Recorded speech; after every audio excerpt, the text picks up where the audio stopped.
Hello and welcome to News at 10 on Rajya Sabha television. I'm Aishwarya Kapoor with you. Nitish Kumar will take oath as the Bihar Chief Minister in just a short while from now. He resigned yesterday and hours later joined hands with the BJP to reclaim the government. That is our top news story at the top of this hour. But first, let's take a look at the other top stories in the headlines. Nitish Kumar to take oath as Bihar Chief Minister again today. BJP offers unconditional support. Tejasvi Yadav to move court against the governor's decision to invite Nitish.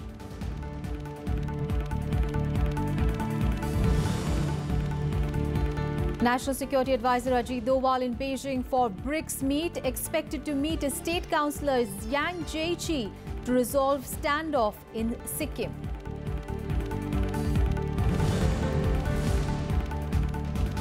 "29 more people killed in floods in Gujarat. The toll rises to 123. Calling attention motion on flood situation across states in Rajya Sabha today. Donald Trump to bar transgender people from serving in the US military, cites tremendous medical costs and disruption. And confident India take on to the field again after piling 399 for 3 on the first day of the test match against Sri Lanka at Galle. Shikhar Dhawan slams career best 190.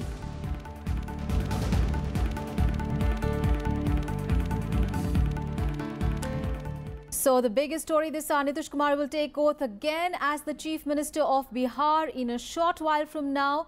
This time, however, it will be with the NDA's support. Yesterday, on a day of fast-paced developments on Wednesday, he had quit from the post amid standoff with Grand Alliance ally Lalu Yadav. Then BJP offered unconditional support to Nitish, who later staked claim to form the government.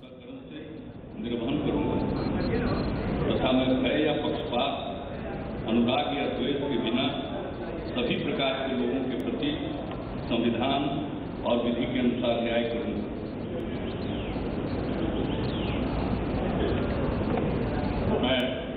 Bihar Chief Minister. He unexpectedly resigned yesterday and he hours later joined hands with the BJP to reclaim the government. It was a stunning political maneuver that relegated his alliance partner RJD to the opposition. So live visuals we are getting from Raj Bhavan in Patna, where Nitish Kumar is taking oath as the Bihar Chief Minister. Now Sushil Kumar Modi will later take oath as his deputy.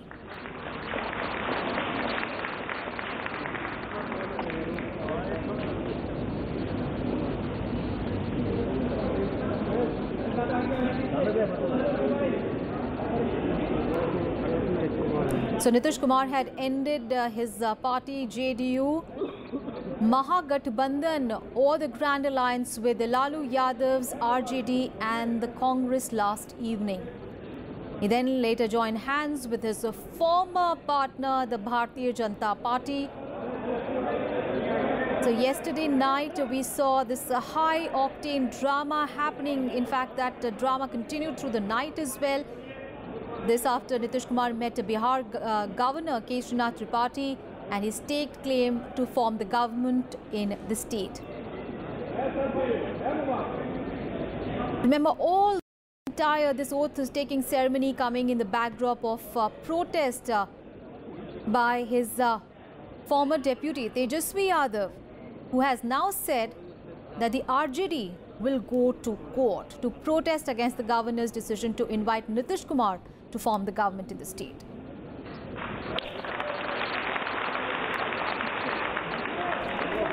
So live visuals we are getting from Raj Bhavan in Patna. As you can see, Sushil Kumar Modi there sitting alongside Nitish Kumar. He'll be sworn in as the Deputy Chief Minister of the state.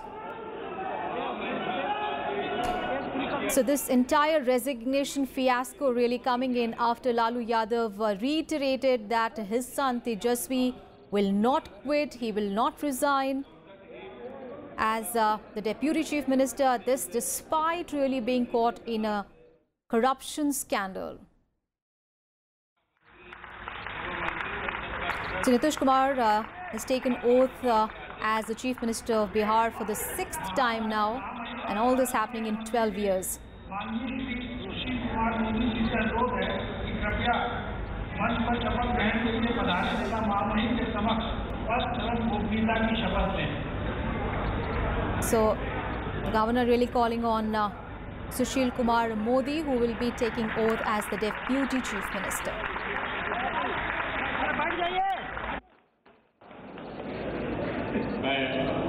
मैं सुशील कुमार मोदी ईश्वर की शपथ लेता हूँ कि मैं विधि द्वारा स्थापित भारत के संविधान के प्रति सच्ची श्रद्धा और निष्ठा रखूंगा। मैं भारत की प्रभुता और अखंडता अक्षुण्ण रखूंगा। मैं बिहार राज्य के मंत्री के रूप में अपने कर्तव्यों का श्रद्धापूर्वक और शुद्ध अंतःकरण से निर्वहन करूंगा तथा मैं भय या पक्षपात, अनुराग या द्वेष के बिना सभी प्रकार के लोगों के प्रति संविधान और विधि के अनुसार न्याय करूंगा। मैं सुशील कुमार मोदी ईश्वर की शपथ लेता हूँ। So Sushil Kumar Modi there taking oath as Bihar's Deputy Chief Minister. Earlier, Nitish Kumar took oath as Bihar Chief Minister for the 6th time in the last 12 years. Nitish Kumar, who earlier led the Mahagathbandhan or the Grand Alliance that also included the Congress, was sworn last time in November 2015. So Deputy Chief Minister now of Bihar is Sushil Kumar Modi, who has just taken oath, and a short while from earlier we saw Nitish Kumar being sworn in as the Chief Minister of Bihar for the 6th time. So all this coming in the backdrop of sudden political developments that began late in the evening yesterday, where Nitish Kumar first resigned as Bihar Chief Minister, and he said that that was due to irreconcilable differences really with his ally RJD on the issue of corruption charges against Lalu Prasad's son and the Deputy Chief Minister of the state then, that is Tejasvi Yadav.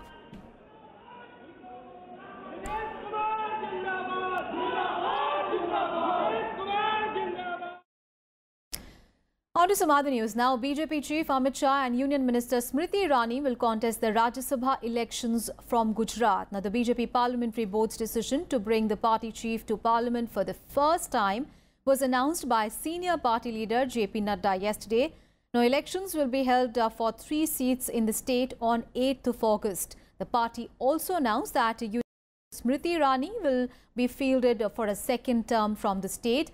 Now, Smriti Irani's first term ends next month. The Parliamentary Board also named Sampatya Uiki, a tribal leader from Madhya Pradesh, for the by-poll being held following the death of Anil Madhav Dave. संसदीय board इस निर्णय पर पहुंचा है कि जहां तक गुजरात के राज्यसभा की सीट है, हमारे राष्ट्रीय अध्यक्ष श्री अमित भाई शाह जी संसदीय बोर्ड ने विचार किया है कि वह राज्यसभा के लिए मनोनीत होंगे, और उसी तरीके से हमारी टेक्सटाइल मिनिस्टर और आईएनबी मिनिस्टर श्रीमती स्मृति जुबिन ईरानी जी, उनका नाम गुजरात से इन 2 सीटों पर चयन किया गया है. News from Parliament, and the centre on Wednesday said that it had taken all the steps to provide relief to farmers who are facing hardships in the country. Agriculture Minister Radha Mohan Singh also said that merely increasing the MSP or the minimum support price will not benefit the farming community. Replying to the short duration discussion on the issue of agrarian crisis in the upper house, Agriculture Minister Radha Mohan Singh listed all the steps taken by the Modi government in the last 3 years to help the farmers. The minister informed the members that central government has taken steps to ensure easy availability of loans to farming community and increased funds for assistance to them in case of natural calamities.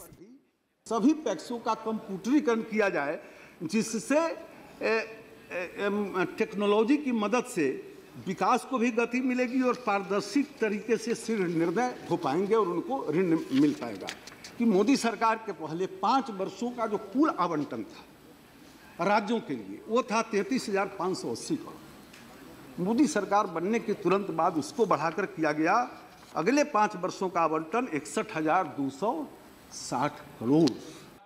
Opposition members expressed dissatisfaction with the minister's reply and staged a walkout in protest. आपके कर्तव्य का परिणाम भी तो देश को भोगना है। वे केवल कागजी है, इसलिए हम लोग असंतोष में यहाँ से वॉकआउट करते हैं। महोदय, आप कहाँ थे? आप सुनने का साहस नहीं।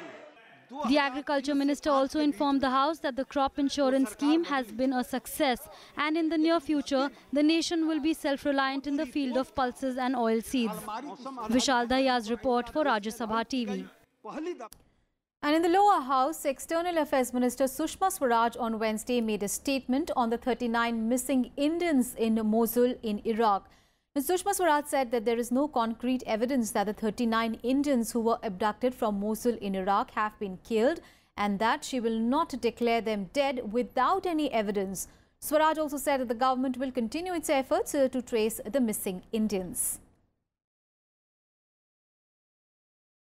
बिना ठोस सबूत के किसी को मरा हुआ घोषित करना पाप है और ये पाप मैं कभी नहीं करूंगी। तो हम लोग इसमें जो आगे बढ़ रहे थे वो यही सोचकर बढ़ रहे थे कि हमारी जिम्मेदारी या तो ठोस सबूत के साथ मारे जाने का मिल जाए तो वो बता दें और जिंदा होने का मिल जाए तो वो बता दें। देखिए, अगर मैं मरा हुआ घोषित कर दूं तो मेरे लिए तो बहुत आसान है, ना ये लोग सवाल पूछेंगे ना परिवारजन मेरे पास आएंगे, वो कहेंगे कि ठीक है आपने कह दिया। मैं आपसे ये कह रही हूं कि जो मिसिंग नहीं है और बिलीव्ड टू बी किल्ड हैं उनके लिए भी सरकारों की ये जिम्मेदारी है कि उनकी फाइल तब तक बंद ना की जाए जब तक उनके मारे जाने का कोई सबूत नहीं मिल जाए। And the Union Cabinet on Wednesday cleared a new wage code bill, paving the way for consolidation of more than a dozen different central labour laws. The bill will simplify provisions of 4 labour-related laws dealing with the wages of labourers. Now, the Labour Bill is likely to be introduced in the ongoing monsoon session of Parliament and is expected to benefit over 4 crore employees. The Cabinet also raised the ceiling for gold deposits under the Sovereign Gold Bond Scheme to make it more attractive. Now, the investment limit per fiscal year has now been increased to 4 kg for individuals, 4 kg for Hindu undivided families and 20 kg for trusts and similar entities notified by the government from time to time. The revision of guidelines also aims to reduce the economic strains caused by imports of gold and reduce the current account deficit. Meanwhile, the Cabinet also gave ex post facto approval for amendment to the Constitution to allow implementation of GST in Jammu and Kashmir. The approval paved the way for applicability of GST regime in the state. Remember, while the entire country implemented the GST from 1st of July this year, the state of Jammu and Kashmir introduced the indirect tax regime on 8th of July. Meanwhile, the Cabinet also approved a revision of cost of a social, economic and caste census 2011. Time for a very short break. We'll be right back. Stay tuned.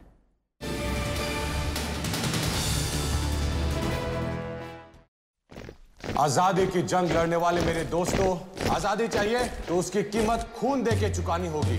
तुम मुझे खून दो, मैं तुम्हें आजादी दूंगा।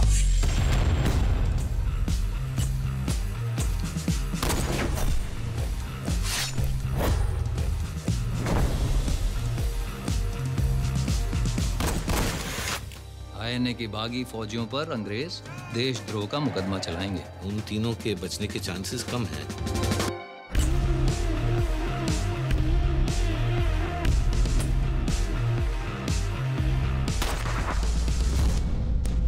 This trial and its judgment will be remembered throughout history.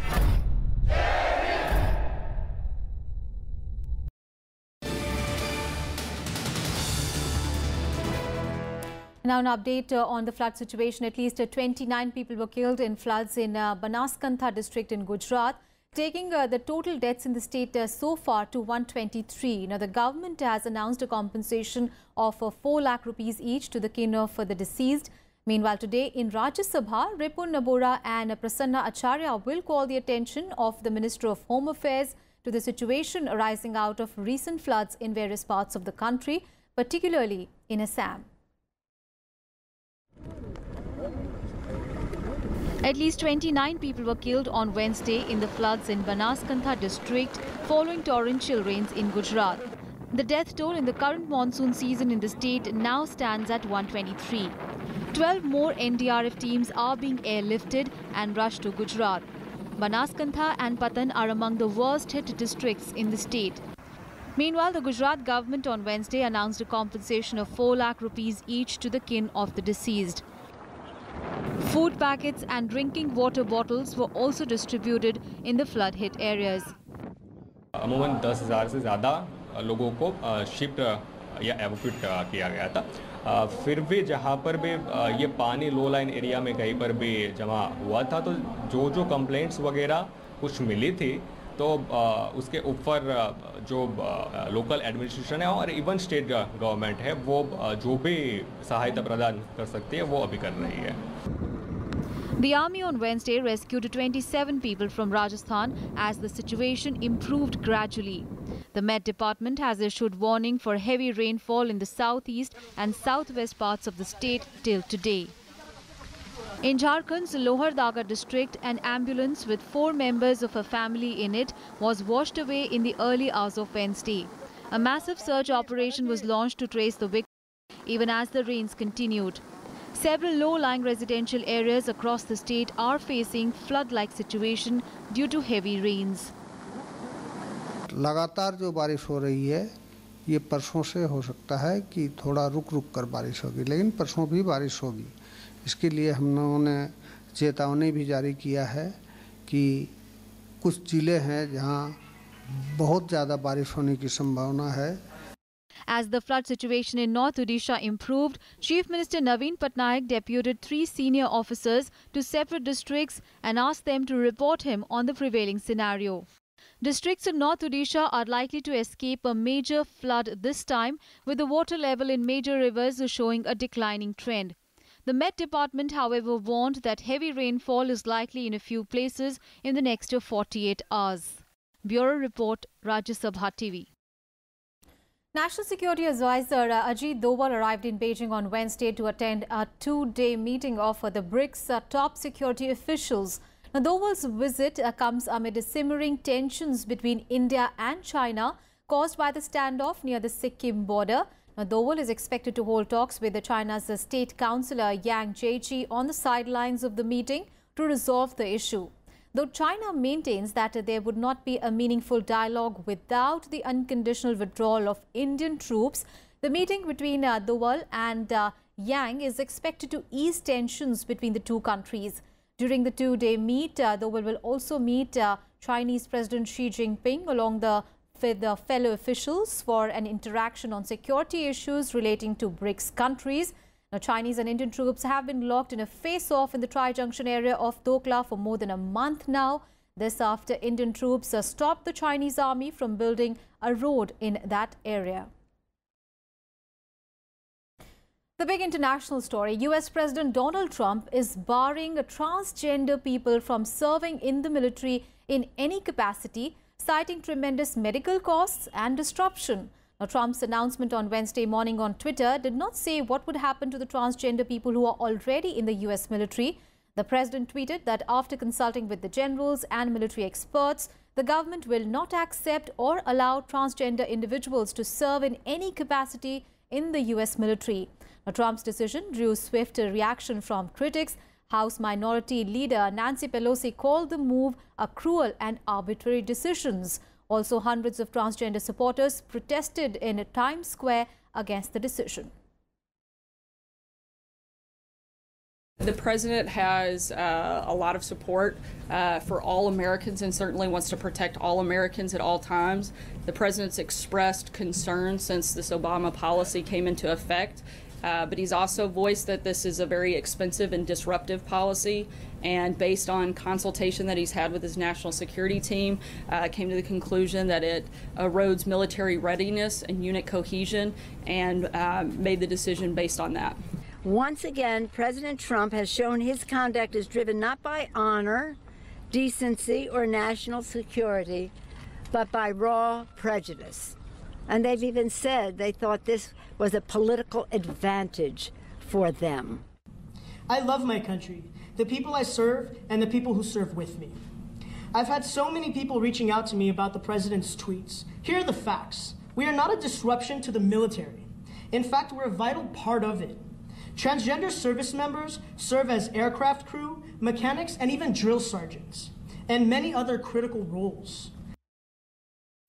More news from the United States, where the Senate has rejected a Republican bill to repeal the Affordable Health Care, popularly known as Obamacare, which has been relentlessly criticized by U.S. President Donald Trump.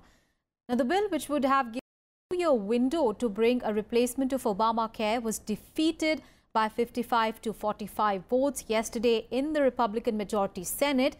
The House had earlier on Tuesday voted to start a debate to replace the healthcare program signed into law by former President Barack Obama. Now, about 20 million Americans gained a healthcare coverage under Obamacare, but Republicans view it as an overreach of the federal government, and they say that patients had less choices and higher premiums.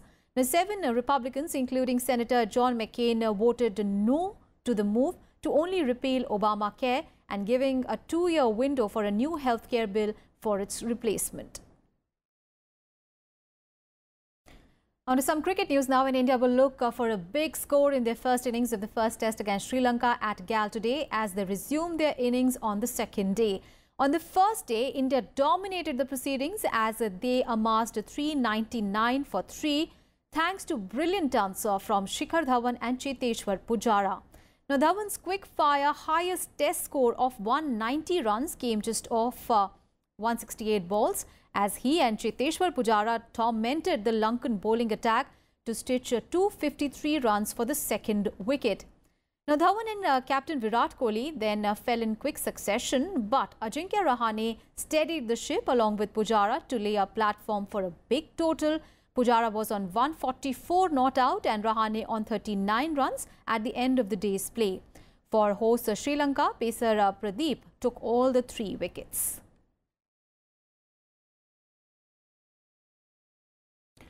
Vice President Mohammad Hamid Ansari on Wednesday released a book titled Empowering the Marginalized, authored by Deepak Dwivedi.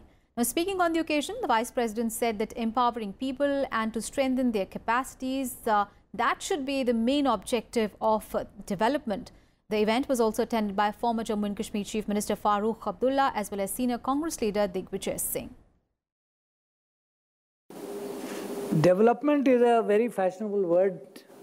It has been used again and again, but development without inclusive development is a partial, one-sided, distorted exercise. And in order to move beyond one-sidedness, it has to include in its ambit those who are not in the ambit. And the star cast of upcoming film Rag Desh arrived in Jaisalmer on Wednesday to promote the film. On the occasion of Kargil Vijay Divas, the crew interacted with BSF Jawans on the border. Lead actors Mohit Marwa and Mrudula Murli, along with the senior Rajya Sabha television journalist Amrita Rai and Sanjay Kumar, shared their experiences. Now, Rag Desh is based on a crucial chapter of India's independence struggle. It shows the important contribution of Netaji Subhash Chandra Bose and the role of his Azad Hind Fauj. The film has been directed by National Award-winning director Tigmanshu Dhulia, and the stars will today attend the film's promotion event in Mumbai. BSF for hosting us here. It's a very good and big opportunity for us, the cast of Rag Desh, to be here.